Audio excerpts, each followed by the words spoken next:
Well, Coach, it was hard fought, but how do you feel about the game today?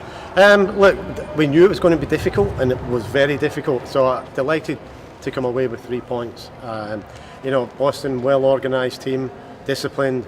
I think tactically they were set up fantastic today, which made life really difficult for us. So it was a real. When you talk about grinding out results, today was a day when we just had to grind out a result.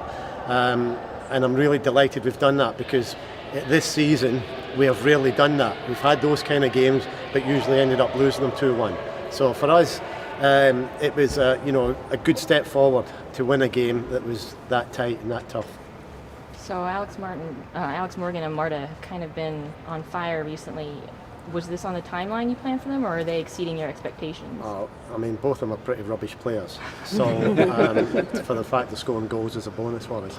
No, there was nothing on the timeline. You hope, obviously you go in and you hope players are going to gel, and you don't know how quickly it's going to happen, and sometimes you don't know if it's going to happen at all. But I think what we've seen over the last probably 3 games at least, we've started to see a real connection between Alex and Marta, and they're both on the same page, and when they're on the same page, we've got a really sort of lethal striking force. Ashlyn Harris also returned from injury, and she's done pretty well considering she was out for quite a while. How do you feel about her returning? Fantastic. Again, she was not happy that we gave a goal away at the end, as Ash is, which is fantastic. Look, it's great to have her back, but I think we had Aubrey Bledsoe in goal during that time, and she was fantastic for us as well. But just having Ash at the back, her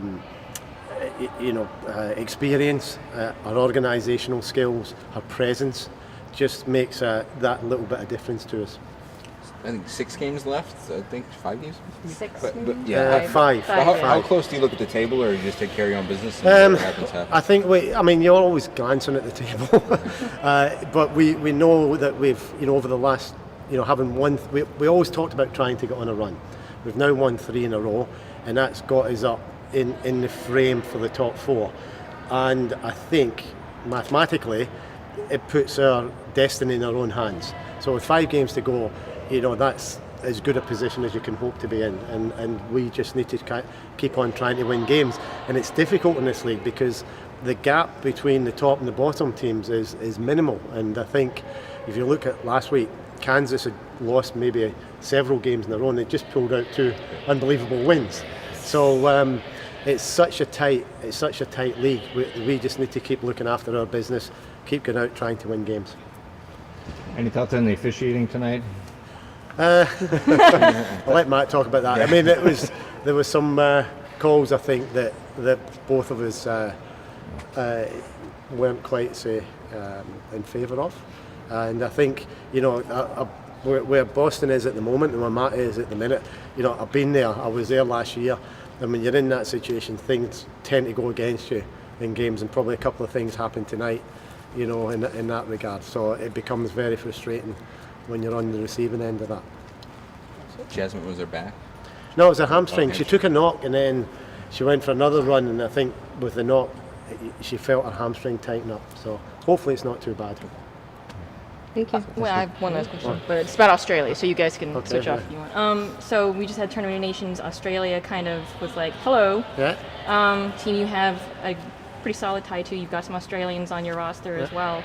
What do you think? Could you argue for Australia's #1 team in the world right now? They're up amongst it. I think it's hard to say who's the #1 right now, because there are, the game's changing, and I think the European Championship showed that as well, is that they're now a legitimate group of teams that can beat anybody on their day.